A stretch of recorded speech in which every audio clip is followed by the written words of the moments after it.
அண்மை செய்தி, ஆளுங்கட்சியை விமர்சிக்கும் போது கண்ணியத்துடனும் எச்சரிக்கையுடனும் பேச வேண்டும் என்று சென்னை உயர்நீதிமன்றம் அறிவுரை வழங்கியுள்ளது.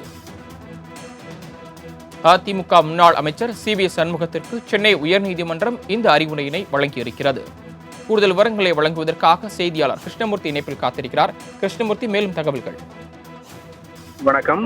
விழுப்புரம் மாவட்டம் கோலியனூரில் கடந்த 2023ஆம் ஆண்டு செப்டம்பர் மாதம் நடைபெற்ற கண்டன பொதுக்கூட்டத்தில் அப்போது பேசிய அதிமுக முன்னாள் அமைச்சரும் மாநிலங்களவை உறுப்பினருமான சி.வி. சண்முகம், தங்களுடைய பணம், உங்களுடைய தாலியை அறுத்து உங்கள் வீட்டில் இருக்கிற சாமான்களை அடமானம் வைத்து டாஸ்மாகிலே குடித்து அந்த வருமானத்தில் மட்டும் 50,000 கோடி ரூபாய் இந்த ஸ்டாலினுக்கு கிடைக்கிறது என்று குறிப்பிட்டிருந்தார்.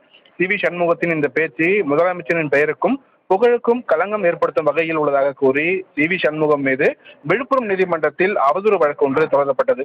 இந்த அவதூறு வழக்கை ரத்து செய்ய கோரி சி.வி. சண்முகம் தரப்பில் சென்னை உயர்நீதிமன்றத்தில் மனு தாக்கலானது செய்யப்பட்டது.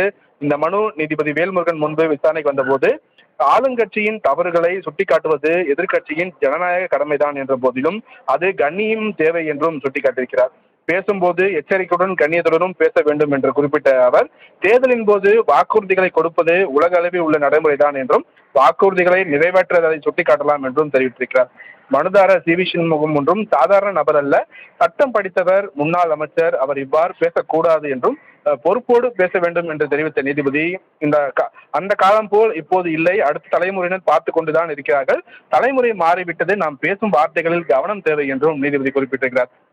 இதையடுத்து அரசு தரப்பில் ஆஜரான வழக்கறிஞர், மனுதாரர் இதுபோல் பேசுவது முதன்முறை அல்ல என்றும் 3 வழக்குகள் இதுபோன்று உள்ளதாகவும் அது சம்பந்தமான மனுக்கள் தாக்கல் செய்யப்பட்டுள்ளதாகவும் சுட்டிக்காட்டியிருக்கிறார்.